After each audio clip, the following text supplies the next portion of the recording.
Coucou, j'espère que vous allez tous bien. Je vous souhaite la bienvenue dans cette nouvelle vidéo qui va être une vidéo cuisine. Je sais que vous les adorez et je sais que vous attendiez cette vidéo avec impatience. Pas moi, parce qu'en ce moment c'est un peu compliqué pour faire la cuisine. Mais ce matin, je suis bien motivée pour faire la cuisine, enfin pour faire de la cuisine. J'ai surtout des légumes à préparer. Voilà, c'est surtout des légumes. Peut-être que je vais faire des gâteaux et tout. Enfin, j'ai pas trop de plans, vous voyez bien. Ça va venir au fur et à mesure. Je vais vous montrer un petit peu tout ça. Mais avant, bien évidemment, je dois ranger ma cuisine. Bien sûr, bien évidemment, sinon ce serait pas une vidéo de maman économe, hein, écoutez. Donc, ce que je vais faire, c'est que je vais aller ranger ma cuisine. Je vais vous faire un petit time-lapse parce que je sais que vous aimez bien et je sais que ça vous motive aussi à peut-être à ranger votre cuisine ou au moins que ça vous satisfait de voir une pièce en bazar terminée, rangée. Ça, c'est toujours satisfaisant. Donc, si ça peut vous apporter un petit peu de bien-être, de plaisir, de bonheur, de dopamine, pourquoi pas. Donc, c'est parti. En route pour la cuisine. Bonne vidéo.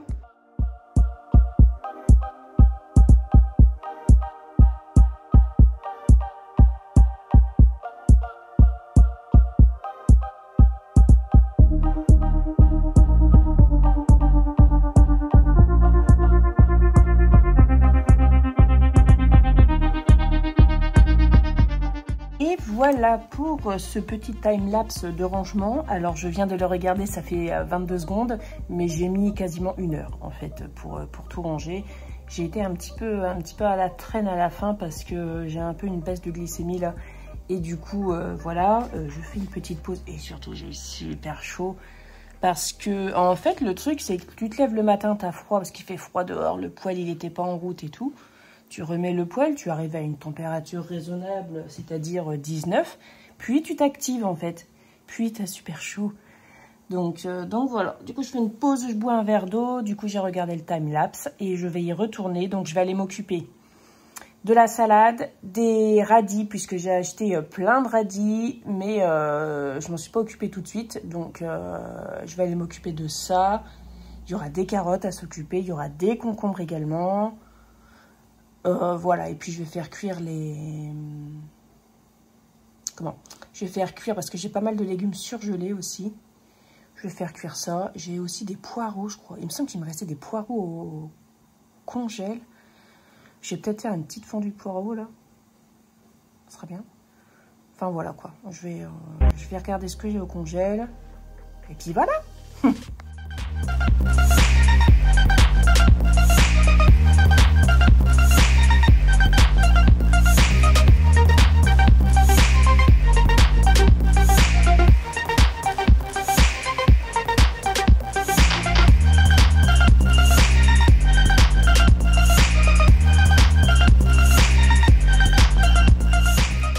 Voilà, j'ai terminé en ce qui concerne les crudités et notamment les radis. Alors les radis, j'ai acheté 3 bottes chez le maraîcher sur le marché pour 5 €.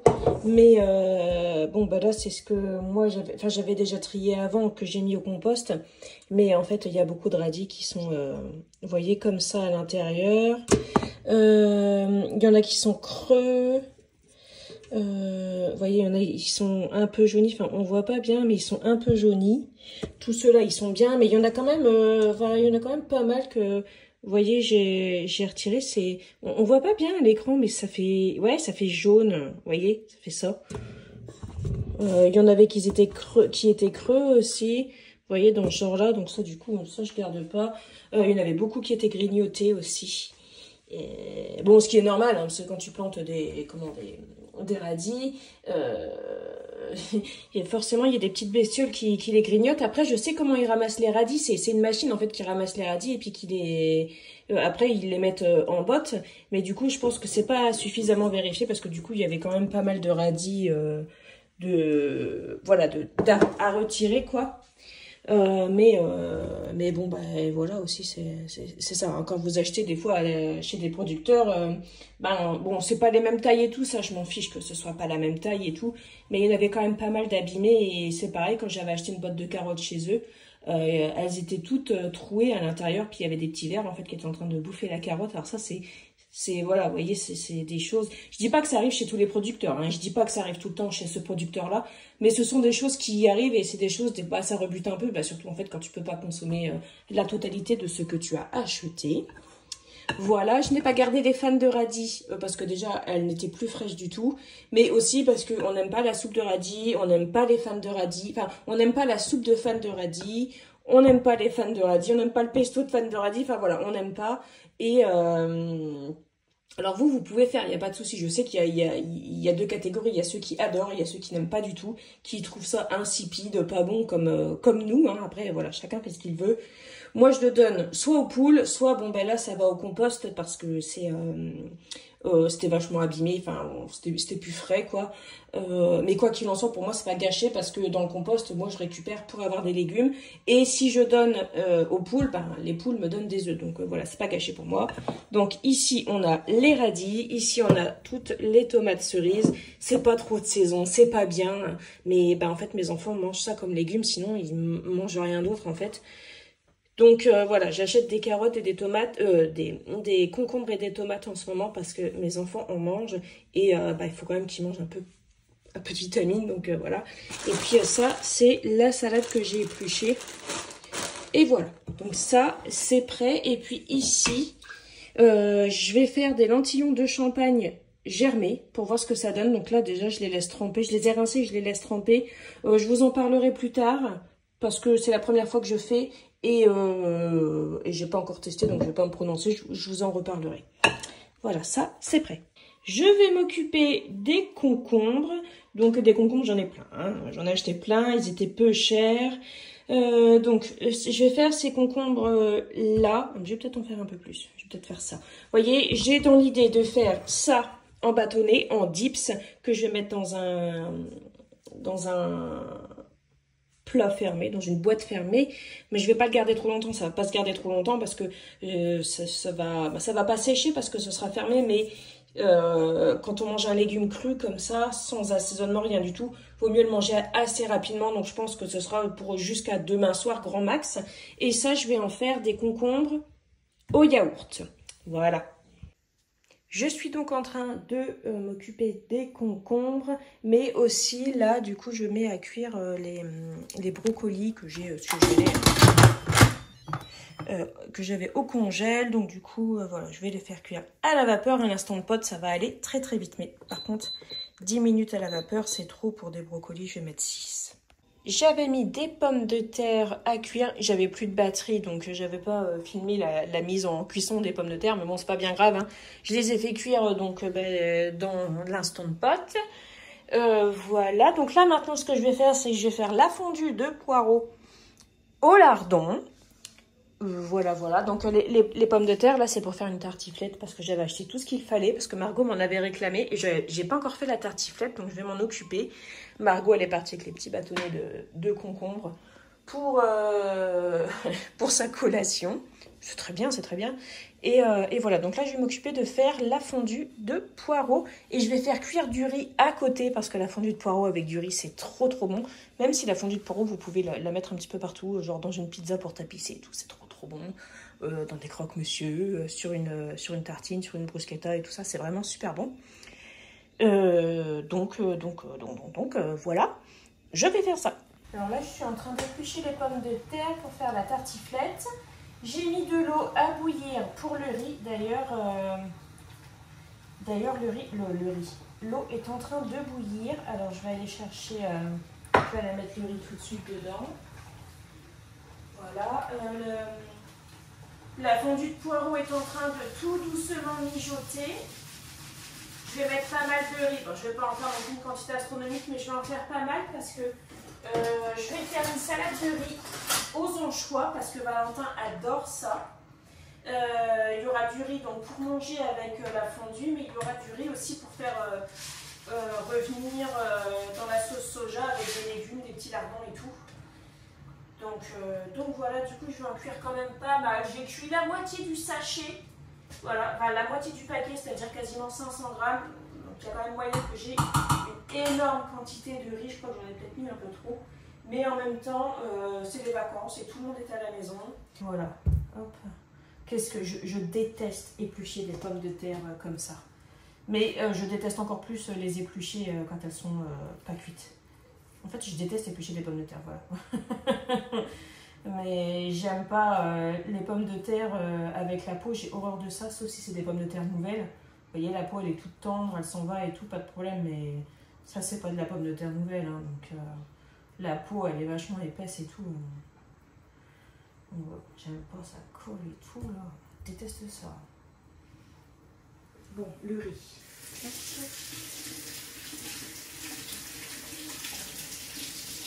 Hop.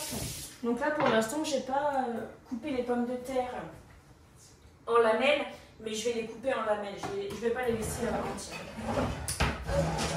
Alors, voilà, couvercle sur le riz avec un minuteur. Du coup je baisse le feu, je baisse beaucoup le feu. Je peux même, ah bah oui mais non, j'allais dire je peux même éteindre, mais le problème c'est que si je l'éteins pas, j'ai pas le minuteur. Ah bah si, j'ai le minuteur sur le... sur le micro-ondes. Thibaut m'avait montré ça. Ah, il m'avait montré ça. Il me faisait penser. Ça, c'est quoi ça? C'est des minutes ou des secondes? Non, c'est des secondes, ça. Ok. Voilà. Tiens, moi, j'ai mis le minuteur comme ça. J'ai pas encore le réflexe de me servir du minuteur du micro-ondes.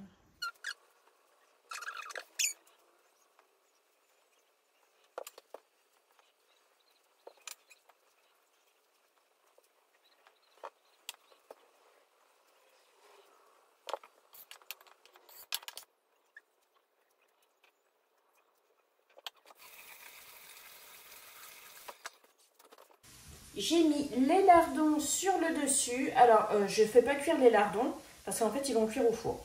Voilà. J'ai super la flemme de sortir la poêle pour faire cuire les lardons, sachant qu'il faudra que je la lave derrière parce que je vais faire du pain perdu. Donc, du coup, en fait, de toute façon, je ne fais jamais cuire les lardons avant de les mettre dans une quiche ou dans une tartiflette. Je ne fais jamais cuire les lardons parce que ça cuit quand même assez longtemps. Donc les lardons sont cuits, mais bon, voilà, vous faites comme vous voulez, chacun fait comme il veut. Voilà. Et quand vous verrez ma poêle, vous comprendrez en fait pourquoi je vous dis que j'ai la flemme de l'utiliser avant, parce que sinon, vous risquez de vous dire, attends, ça prend 2 minutes. En fait, avec la poêle que j'ai, ça prend pas forcément 2 minutes de s'en occuper, surtout de passer d'un plat salé à un plat sucré, puisque j'ai une cocotte, une poêle en fonte maintenant. Donc du coup... c'est pas tout à fait le même entretien. Voilà, donc j'ai fini mon pot de crème fraîche, ça c'est nickel. Et je vais aller chercher le reblochon qui est au frigo. Et il est bien fait. Alors là, il est bien fait. Il est vraiment très bien fait, le reblochon. Là, ça là-dessus, pas de problème. Youp. Très bien fait. Voilà, je vais simplement couper des lamelles, vous voyez, hop. Voilà, pas de prise de tête, je mets pas d'oignon, je mets rien du tout dedans, comme ça. Margot fait pas la grimace. Je sais que Thibaut, Valentin n'en mangera pas parce que Valentin n'aime pas le fromage. Et Thibaut, je ne sais pas encore s'il en voudra ou pas. C'est un peu compliqué au niveau de la bouffe en ce moment, mais bon. Et voilà, de toute façon, il y en aura pour tout le monde. C'est aussi la raison pour laquelle les meal prep, c'est bien. Les batch cooking, c'est bien. C'est que du coup, quand il y a des goûts un peu différents, ou des troubles ou tous ces trucs-là, et bien, voilà. Je ne fais pas 15 repas différents, mais j'ai fait plusieurs repas différents en une seule fois. Et du coup, voilà. Si quelqu'un veut autre chose, il se sert, fait réchauffer, et voilà. Main propre. Voilà, donc ça, franchement c'est bon. Ça c'est bon. Alors, hop, les bocaux. Ça, regardez-moi parce que j'ai beaucoup trop de bocaux. Ça m'encombre pour rien. J'ai fait un tri dans les bocaux parce que c'était devenu infernal pour ranger la vaisselle. Tellement j'avais des bocaux partout, ça tombait, ça cassait, ça stressait tout le monde. Du coup, j'ai fait un gros tri et donc je vais arrêter de garder des bocaux. Et puis des pots avec des couvercles et tout ça, parce que j'en ai trop, ça ne rime à rien. Hop là. Voilà. Hop. Donc la tartiflette, c'est bon. Ça, le vinaigre, c'est sorti depuis tout à l'heure, j'en ai plus besoin. La tartiflette, c'est bon. Je vais la mettre au frigo, puis je la mettrai au four ce soir. Pour la faire cuire en fait, avant de manger. Et je vais servir ça avec une salade, du coup, qui est d'ailleurs, elle est déjà faite, hein, vous l'avez vu. Mais aussi, ce que je vais faire, c'est que je vais préparer une vinaigrette. Voilà. Oh là là, mais quelle magnifique journée nous avons. Il fait magnifique, il fait super bon. Et ce matin, il faisait super froid. Voilà. Je vais chercher un oignon vert, vous voyez, j'ai fait pousser... des oignons de printemps, donc je vais venir en chercher un pour mettre dans la salade. Voilà, je le déterre, hein. Je sais pas, il n'est pas question de couper et puis de remettre en terre ou quoi pour que ça repousse. Non, non, hein, moi je fais pas ça. Hein.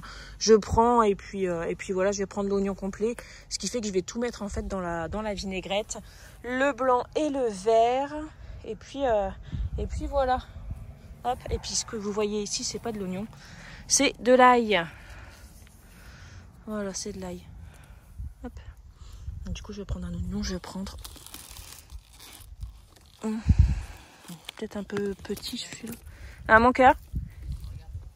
Ah, coucou.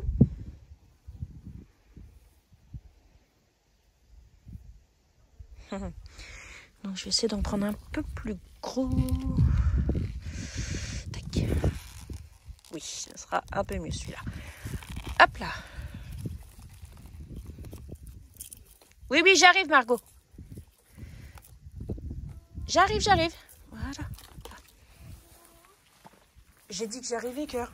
Alors, la vinaigrette, du coup.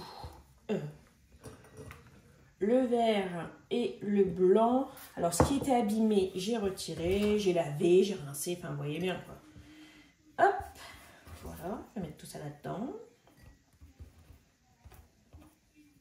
Donc, moi, j'ai mis des oignons blancs, des oignons bottes, vous voyez bien comment vous appelez ça, comme vous avez l'habitude d'appeler. J'ai mis ça, mais vous pouvez mettre un oignon jaune, un oignon rouge, des échalotes, ce que vous aimez, en fait, en assaisonnement, directement dans la vinaigrette. Ensuite, je vais mettre du poivre. J'en mets pas mal parce que nous, on aime bien la vinaigrette relevée. Voilà. Je vais mettre de la moutarde. Hop, je vais aller chercher. Hop, une cuillère. Donc, je vais mettre une cuillère de moutarde. Vous voyez ça, en fait. Parce que c'est une vinaigrette qui va se garder. On va la garder au frigo. Comme ça, elle est prête. On n'a plus qu'à se servir... entre guillemets de la vinaigrette. On secoue et puis voilà, c'est un peu comme il y en a, ils ont des shakers de vinaigrette déjà tout prêt, vous voyez. Je sais qu'il y a Tupperware qui font des shakers, vous voyez, gradués et tout. Ben alors en fait c'est le même principe, sauf que c'est dans un pot parce que moi je n'ai pas de shaker parce que j'utilise le moins de plastique possible au sein de la maison. 5, 6. Alors vous allez vous dire pourquoi tu fais ça. C'est parce qu'en fait il faut que je dose ce que je mets en huile pour doser ce que je mets en vinaigre. Donc en fait ce que je vais mettre en huile, je vais mettre le tiers en vinaigre. Voilà. En fait, la règle, c'est simple. C'est, voilà, 3 doses d'huile pour une dose de vinaigre. Voilà. Donc là, j'en ai mis 12. Oui. Donc 4. J'étais là, bah non, je me suis trompée. Non, si, c'est bien 4 que je vais mettre.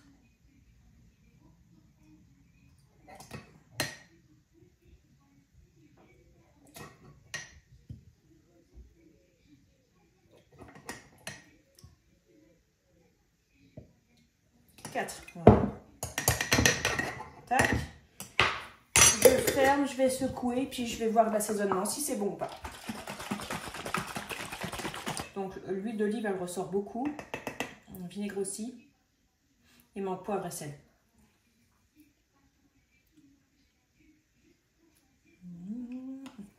Il manque un peu de poivre. Et un peu de sel. Peut-être un peu de moutarde aussi. Mais ouais, il y a un déséquilibre entre les condiments. Enfin, entre l'huile et le vinaigre, on les sent bien, mais le reste, on ne sent pas trop. Si le sel, oui, si, on sent qu'il y a du sel, mais il manque un peu de relevé, on va dire. Puis bon, après, il y a les oignons qui vont macérer, donc ça donnera autre chose. Mais voilà, dites-vous toujours que... après, vous faites comme vous voulez, hein, mais la vinaigrette, c'est une dose de vinaigre pour 3 doses d'huile. Pour avoir quelque chose d'à peu près équilibré. Après, il y a des vinaigres qui vinaigrent plus que d'autres, quoi. Voilà. Donc après, vous faites vos ajustements. Parce que, en fait, vous pouvez avoir la recette parfaite et changer de vinaigre et c'est plus pareil. Donc, faut ajuster, quoi. C'est pas une recette universelle qui marche à tous les coups. Si, ça fait une vinaigrette, quoi. Mais après, selon si on l'aime très relevé ou pas, voilà, quoi. Ok, c'est bon. Oui, ok, c'est bon, là. Hop. Et puis, elle va prendre le goût de l'oignon. Donc, ce sera très bien. Donc, ça, voilà, la vinaigrette, là, maintenant. Hop, c'est prêt. Ça, je garde ça au frais. Je garde ça au frais jusqu'à ce que ce soit vide. Ou jusqu'à ce que le goût change. Mais ça se garde quand même bien parce que, bon, vous voyez bien, il y a du vinaigre dedans. Les conditions d'hygiène sont respectées. Le pot est propre et tout. Voilà, quoi. Donc, ça va se garder un peu quand même. Hein. Alors, ici, on a la fondue de poireaux qui a bien mijoté. Vous voyez, moi, j'aime bien quand c'est comme ça, bien revenu et tout. J'aime pas quand c'est trop clair. Et dessus, je vais mettre 2 cuillères à soupe de crème. Parce que voilà quoi. Hein. Parce que là où il y a de la crème et des lardons, il y a du plaisir. Donc voilà. Je mets 2 petites... 2 bonnes cuillères à soupe. Arrête de limiter les ingrédients. Commence. T'as mis 2 bonnes cuillères à soupe, pas 2 petites. Voilà, je mélange un peu et puis après ça, ce sera prêt. Donc ça va, alors, désolée parce que je fais d'une main et je tiens le téléphone. Ça va liquéfier un peu, ça fera un peu une sauce et ce sera cool. Et c'est trop bon. Moi, j'adore manger ça avec du riz. J'adore. Je suis donc en train de couper les baguettes qui sont... bien dur, hein, pour faire le pain perdu. Et en fait, quand c'est comme ça, des fois quand le pain il est trop dur, parce que je l'ai laissé comme ça, je ne l'ai pas mis dans un sac, il est super dur. Et quand on le coupe, quand on veut le trancher, même si on le tranche avec un couteau comme ça, un couteau à pain, eh bien la tranche aurait tendance à se casser ou à faire plein de morceaux et tout. Et du coup, pour obtenir des tranches de pain perdu, c'est pas top. Et donc, la petite astuce, c'est de humidifier légèrement le pain et de le laisser un peu absorber cette humidité, enfin cette eau quoi. Et là, à ce moment-là, vous pouvez couper correctement la baguette. Là, par exemple, vous voyez, au niveau du crouton, c'était moins humidifié. Du coup, vous voyez, là, ça, c'est un peu cassé. Bon, c'est pas grave.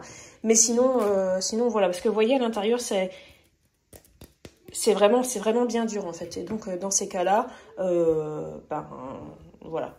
Ce qui est bien, c'est d'humidifier. Alors, nous, on adore le pain perdu. Pour autant, tout ce qui est pain de chien, le pudding ou le pain perdu au four, on n'aime pas. Enfin, tout rassemblé, vous voyez, avec des pépites de chocolat ou quoi, on n'est pas des grands fans, en fait. Donc, du coup, voilà, nous, c'est pain perdu. Et on aime vraiment ça. Là, les enfants, les 3, hein, ils ont super faim. Ils ont hâte que le pain perdu soit prêt.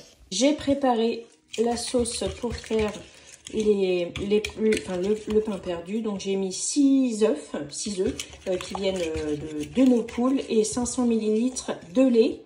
Et j'ai mis un petit peu de sucre dedans. Alors moi je fais toujours à l'œil hein, la sauce pour faire les pains perdus. Pourquoi je veux dire les cordons bleus moi pour faire les pains perdus c'est toujours à l'œil. Et en faisant attention à ce que je mettais dedans, voilà, c'est 6 œufs et à peu près 500 ml de lait. Voilà.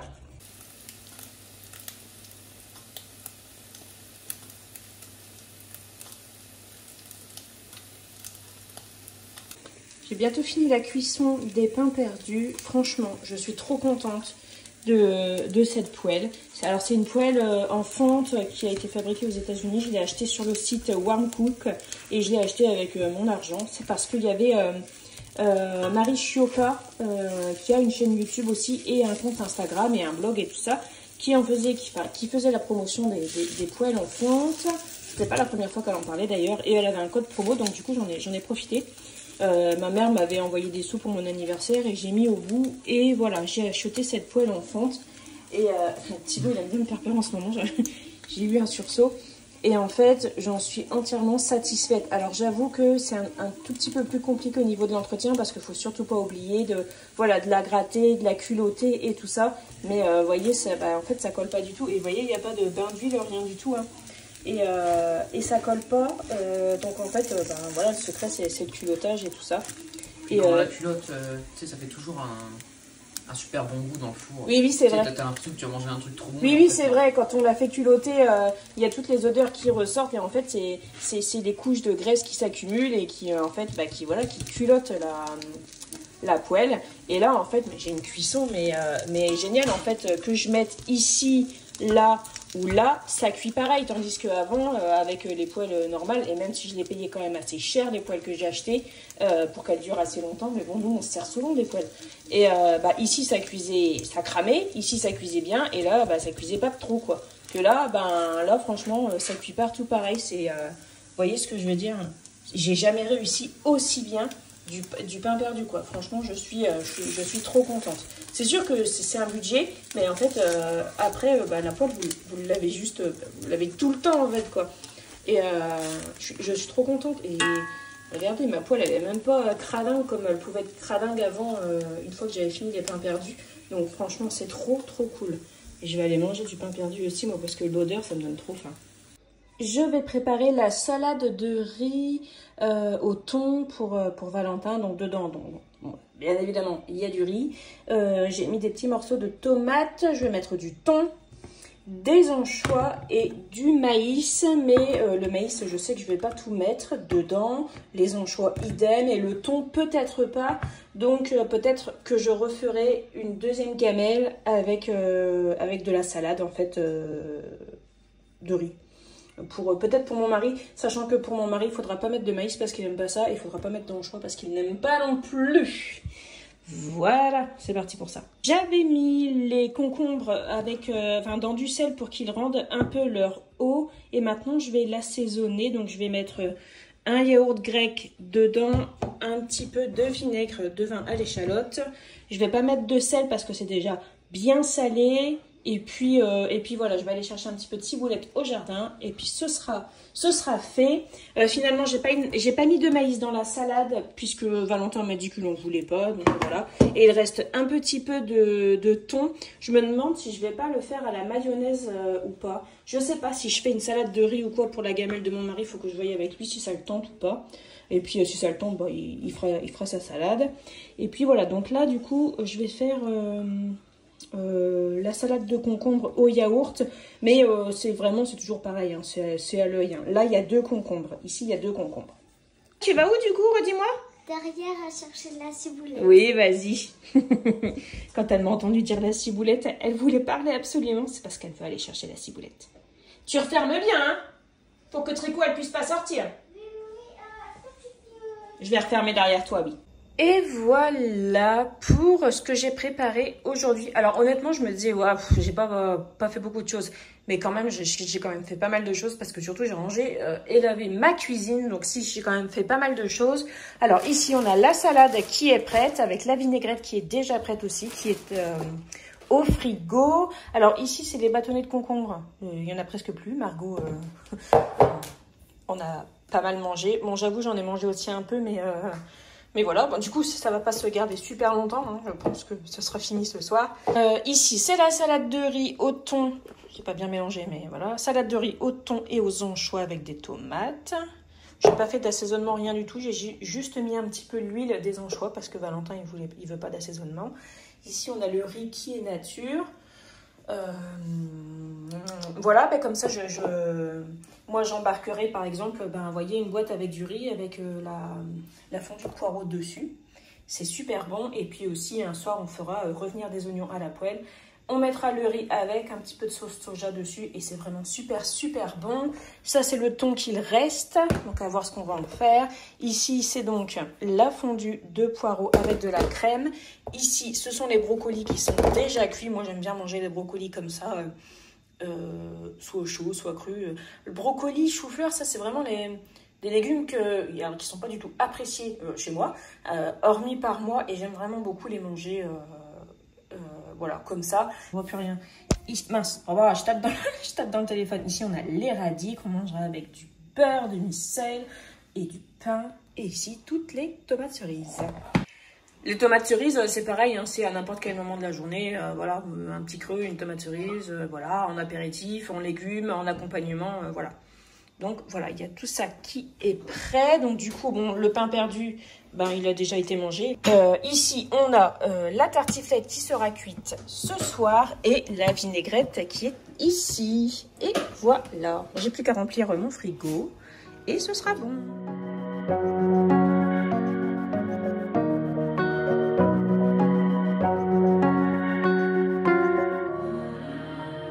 Et voilà, c'est la fin de cette vidéo. J'espère qu'elle vous aura plu. Je vous souhaite de passer une bonne journée. Prenez bien soin de vous et de votre budget. Et on se retrouve très bientôt dans une nouvelle vidéo. Salut!